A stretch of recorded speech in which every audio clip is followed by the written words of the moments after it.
اس کو لپیٹتے جائیں اور یا مانعو پڑھتے جائیں، یا مانعو صرف 40 بار پڑھنا ہے، بال جتنے بھی ہوں، پھر یا 40 دفعہ پورا نہیں ہو آپ کھول کے پھر اس کو لپیٹنا شروع کر دیں، یا مانعو اے اللہ جادو کو منع کر دے، کسی عادت بد کو منع کر دے، کسی نظر بد کو منع کر دے، کسی علت کو، کسی ذلت کو، کسی قلت کو، کسی بیماری کو، کسی تکلیف کو، کسی حاسد کو، کسی دشمن کو منع کر دے۔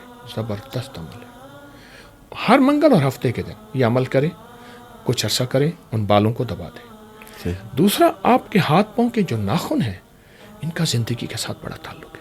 اچھا، آپ ہاتھ پاؤں کے ناخن کاٹیں، اسے سفید کپڑے، سفید کاغذ یا سفید ٹیشو میں لپیٹ کے سامنے رکھ لیں اور صرف ایک تسبیح پڑھیں، اول آخر 3 بار درود پاک کے ساتھ انا للہ و انا الیہ راجعون، اور یہ تصور کریں کہ میری ہر بیماری مر گئی، ہر تکلیف ختم ہو گئی، ہر جادو، ہر اثرات، ہر بندش، ہر ناکامی، ہر زندگی کی میری ناکامیاں ختم ہو گئیں، پوری ناکامیاں، مشکلات، مسائل کا سخت تصور کرتے ہوئے صرف ایک تسبیح پڑھیں۔ ناخن ہفتے کے بعد کاٹیں، 15 دن کے بعد کاٹیں، اور پھر ان کے بعد اس کو کہیں مٹی میں دبا دیں۔ اگلے سوال سے پہلے ناخن کے بارے میں ایک بات عرض کروں گا۔ جی، جو شخص یہ چاہتا ہے کہ ہر وقت تباہی میرا مقدر رہے، ناکامیاں میرا مقدر رہے، بلائیں، آفات، مصیبتیں، فقر، غربت، قرضے، بیماریاں، جھگڑے، تکلیفیں میرے ساتھ رہیں، وہ پاؤں کے ناخن بہت بڑھائے۔ آپ محسوس کریں گے پاؤں چونکہ جوتے میں، جرابوں میں ہوتا ہے، نظر نہیں آتا، پاؤں کے ناخن اکثر بڑھے ہوئے ہوتے ہیں۔ ہاتھ چونکہ معاشرے میں نظر آتا ہے، ہاں، تو ہم اس کو پاؤں کے ناخن نہ بڑھنے دیں۔ جس طرح ہاتھوں کے ناخن پہ نظر رکھتے ہیں، اس طرح پاؤں کے ناخن پہ بھی آپ نظر رکھیے۔ اس کے ساتھ ساتھ کینسر کے مریض جو ہیں وہ ایک خاص سٹیج پہ پہنچ جاتے ہیں، اور باوجود اس کے آپ کے اکثر بیانات میں یہ سنا گیا ہے کہ آپ ایلوپیتھی کے طریقہ علاج کو غلط نہیں کہتے، بلکہ کہتے ہیں کہ اس دور میں اس کی اہمیت اپنی جگہ پہ موجود ہے، بہت زیادہ۔ جی، لیکن جہاں پہ وظائف یا اللہ تعالیٰ کی رضا شامل ہو جائے، اس سے بڑھ کے تو کچھ بھی نہیں ہے۔ لوگ بہت پریشان ہیں، وہ ڈاکٹرز جو ہیں وہ ان کو مایوس کر دیتے ہیں بعض اوقات ایلوپیتھی کی یا دور حاضر کی جدید رپورٹ سے۔ تو آپ برائے کرم کوئی ایسا وظیفہ یا ایسی چیز کینسر کے مریضوں کے لیے بتا دیں کہ ان کی صحت یابی ہو سکے۔ مسجد کی جو مٹی ہے نا، جو مسجد کی مٹی، وہ مٹی، دھول جو کارپیٹ کی چٹائیوں کے اندر ہوتی ہے، ایک نیا ویکم لے لیں مٹی کو کھینچنے والا، صحیح، اور مسجد کی مٹی کو جا کے صاف کریں، خود صفائی کریں۔ وہ دھول آپ کے اندر بھی اوپر بھی پڑنی چاہیے۔ اس مٹی کو بدن پہ ملیں، ناف کے اوپر۔ اچھا، کمال چیز ہے۔ حضرت علی کرم اللہ وجہہ ایک مسجد کی صفائی کر رہے تھے، تہمت باندھ کے، اپنا کرتا اتار کے، پوچھا امیر المومنین کیا کر رہے ہیں؟ فرمایا جس بدن پہ مسجد کی مٹی پڑے گی، جہنم کی آگ تو آگ، دھواں حرام ہے۔ جس جسم کو جہنم تو چھوڑ دے، اس کو کینسر نہیں چھوڑے گا۔ مسجد کی مٹی مسلسل ملیں اور مسجد کی صفائی کریں، حتیٰ کہ اگر کینسر سے جلدی چھٹکارا چاہتے ہیں، وہ خود یا اس کے کسی عزیز، وہ مسجد کے بیت الخلاء صاف کریں، وضو خانے صاف کریں۔ اگر طریقہ جانتے ہیں، میں کرتا ہوں، کرتا رہا ہوں، اب کچھ زندگی کی مجبوریاں، طریقہ لاجواب ہے۔ ایک پرانا سا ڈبہ لے لیں، برتن دھونے والا صابن لے لیں، صحیح، اور برتن دھونے والی وہ سٹیل کی کچیاں لے لیں، جو لوہے کی کچی ہوتی ہے، جی جی 3-4 کٹھی لے لیں، صابن کو ٹکڑے ٹکڑے کر کے پانی ڈال کے اس کو گھول لیں، اس کچی سے کموڈ کو، دائیں بائیں WC کو، بیت الخلاء کو صاف کریں۔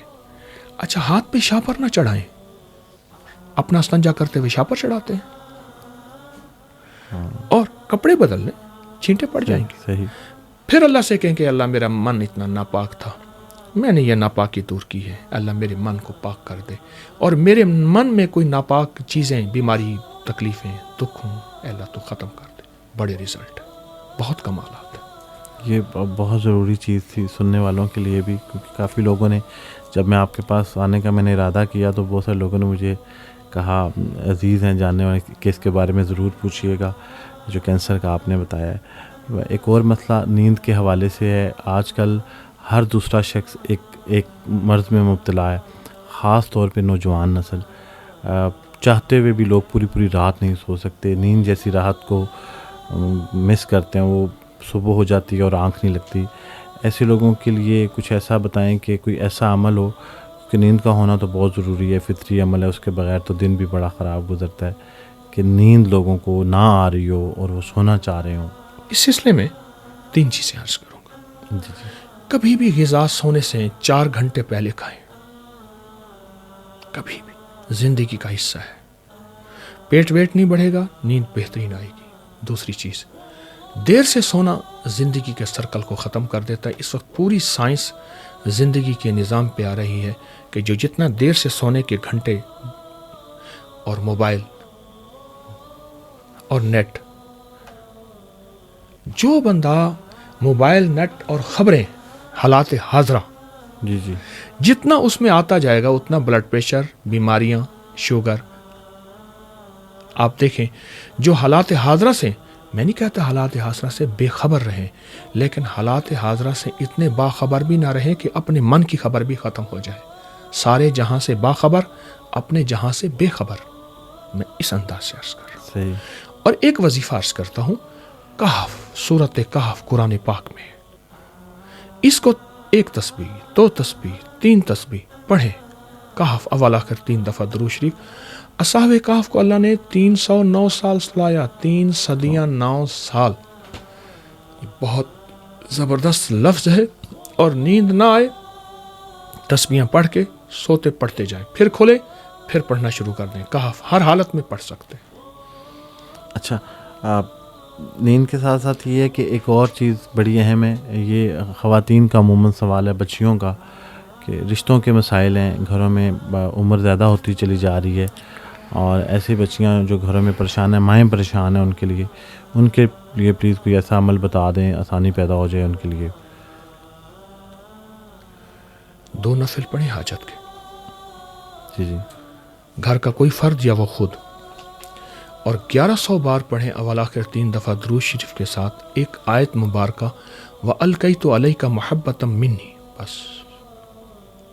اچھا. جھگڑے انتہا پہ ہوں کہ اب طلاق ہو جائے گی، اور یہ پہلی طلاق کا نوٹس آ چکا ہے. اچھا. نفرت، یا اولاد ماں کو، ماں اولاد کو، میاں بیوی کو، نفرت گھر میں ہو، اس کے لیے رشتے نہ ہو رہے ہوں، ہاتھ پیلے کرنا چاہتے ہیں، بالوں میں چاندی آ رہی ہے، یا وسائل نہیں ہیں، وسائل ہیں تو رشتے نہیں آ رہے. اول آخر 3 دفعہ درود شریف، 2 نفل حاجت کے پڑھ کے 1100 دفعہ یہ آیت پڑھیں. وَأَلْقَيْتُ عَلَيْكَ مَحَبَّةً مِّنِّي، وَأَلْقَيْتُ عَلَيْكَ مَحَبَّةً مِّنِّي، پورے تصور سے. ایک بات بتاؤں، جی. ہم دعائیں پڑھتے ہیں، مانگتے نہیں. ربنا آتنا فی الدنیا حسنۃ وفی الآخرۃ حسنۃ. اگر مانگنا سیکھنا ہے تو مجھ سے نہ سیکھیں. چوراہوں میں پیشہ ور بھکاری، ان کے ہاتھ سوالی، ان کی نظریں سوالی، ان کے جذبے سوالی، ان کا لباس سوالی، ان کی چال حال ٹھال سوالی. یقین کی طاقت کے ساتھ، یقین کے جذبے کے ساتھ اگر ہم دعائیں مانگ لیں، عرش کو جا کے دروازہ کھٹکھٹاتی ہیں اور فیصلے کرواتی ہیں. بہت سارے لوگ جو ہے وہ کاروبار کا جب آغاز کرنا چاہ رہے ہوتے ہیں تو ان کو بہت کنفیوژن ہوتی ہے. کچھ لوگوں کو اپنی صلاحیتوں کا نہیں پتہ ہوتا، اور کچھ لوگ جو ہے وہ کسی تجربے کے حامل نہیں ہوتے.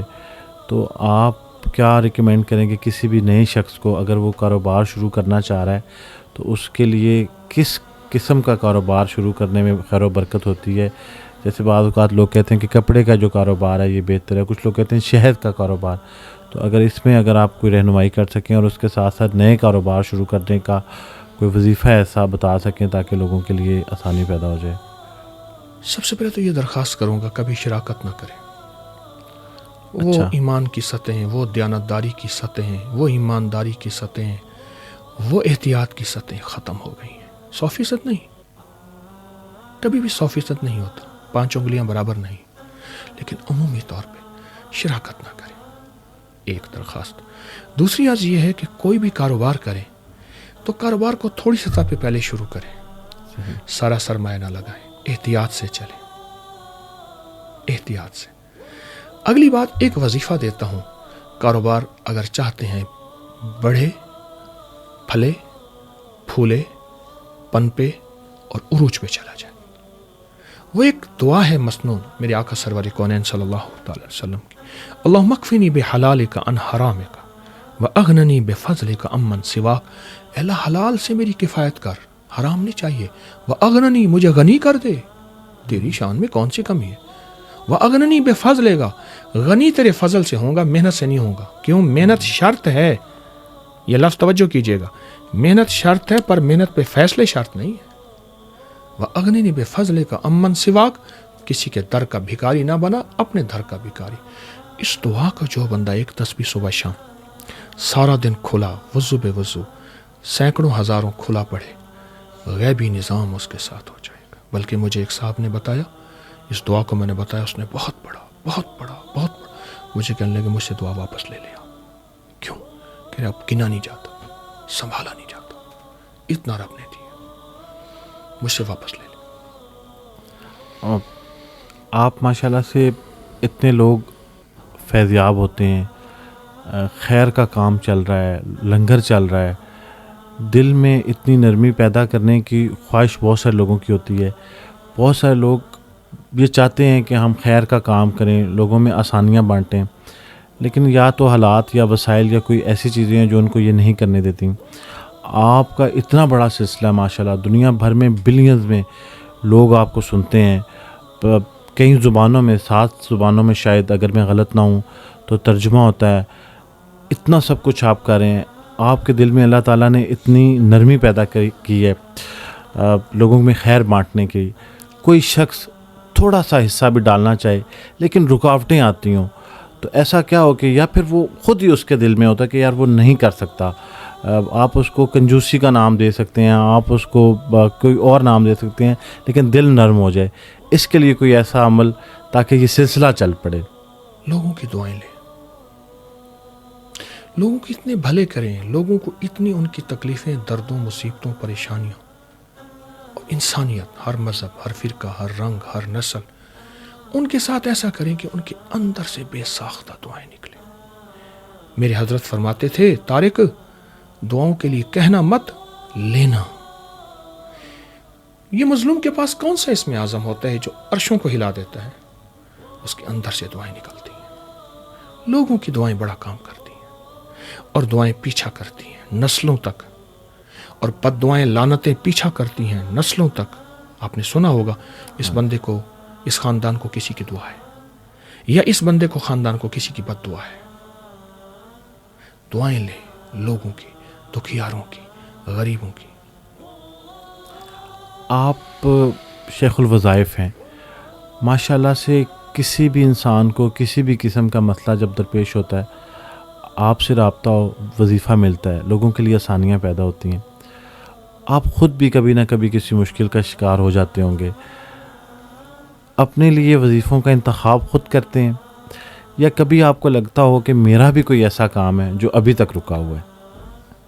جو وظائف لوگوں کو بتاتا ہوں وہی خود پڑھتا ہوں. اگر مجھے اپنے وظائف پہ خود ہی یقین نہیں ہے تو میں لوگوں کو کیا بتاؤں گا؟ خود بے یقین ہو کے میں لوگوں کو یقین دلا رہا ہوں تو میرے اپنے اندر کا یقین کھوکھلا ہے. وہی وظائف، وہی دعائیں، وہی تسبیحات میرے لیے بھی ہیں، میری زندگی کی ضرورت ہے. اس کے ساتھ یہ بھی جاننا چاہ رہا ہوں کہ آپ کی زندگی میں آپ کو لگتا ہے کہ کچھ ایسا رہ گیا ہے باوجود اس کے کہ دنیا بھر میں لوگ آپ کو جانتے ہیں، آپ کے کام سے فیضیاب ہوتے ہیں، لیکن آپ کو لگتا ہے کہ کچھ ایک چیز ایسی ہو اگر آپ بتانا چاہیں جو ابھی تک آپ کو لگتا ہے کہ یہ کمی ہے، اس کو مکمل کرنا ہے آپ نے؟ میرا پیغام پوری دنیا میں نہیں پھیلا. دنیا بہت دکھی ہے، انسانیت بہت دکھی ہے.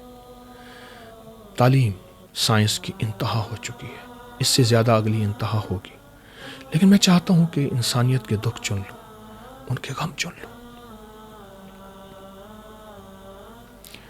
اور انسانیت کے دکھ اور غم میں ان کا ساتھ دوں. مجھے پتہ میں کچھ نہیں کر سکوں گا، پوری انسانیت میں نہیں جا سکوں گا، لیکن میرے ایک احساس ہے. اللہ میرے اس احساس کو سچا کر دے. کیوں؟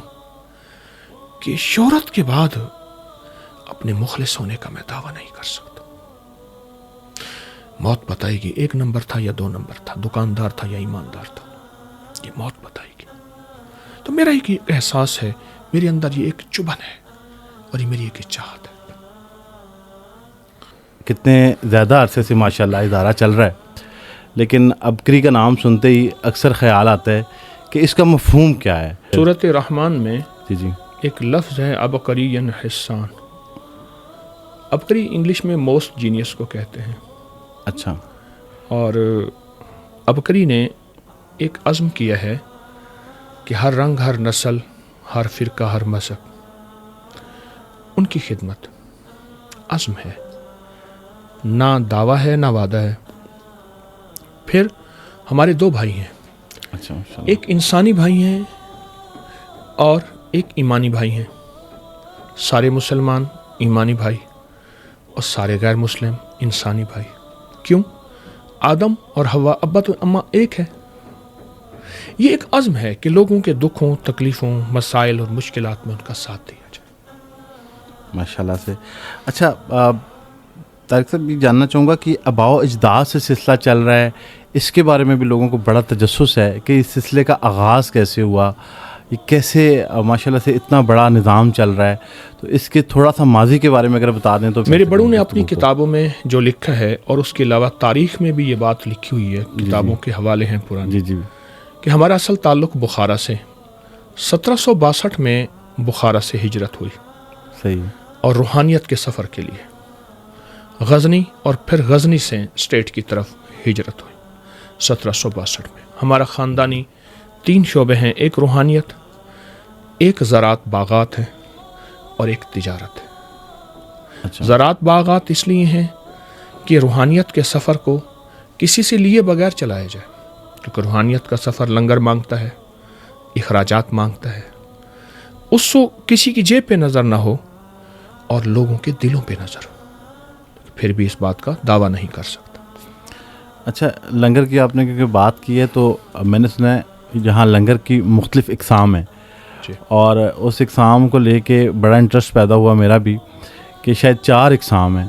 تو وہ ان کی وجہ کیا ہے؟ وہ مختلف مخلوق کے لیے ہیں، اور وہ کون سی اقسام ہے اگر ان کو 5 اقسام ہیں. اچھا جی، 5 اقسام ہیں. سب سے پہلے لنگر انسانوں کا جی بہتر. عمومی چلتا ہے، روزانہ لنگر چلتا ہے، ہر بار چلتا ہے، ہر جگہ چلتا ہے.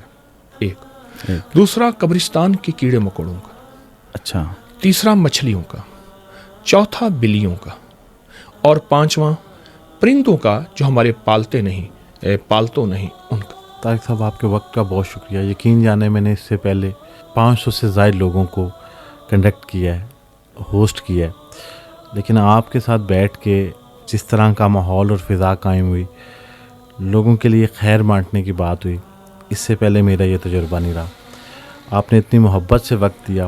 آپ کا وقت بہت قیمتی ہوتا ہے، ایک ایک منٹ آپ کا قیمتی ہوتا ہے. لوگ آپ کا انتظار کر رہے ہوتے ہیں.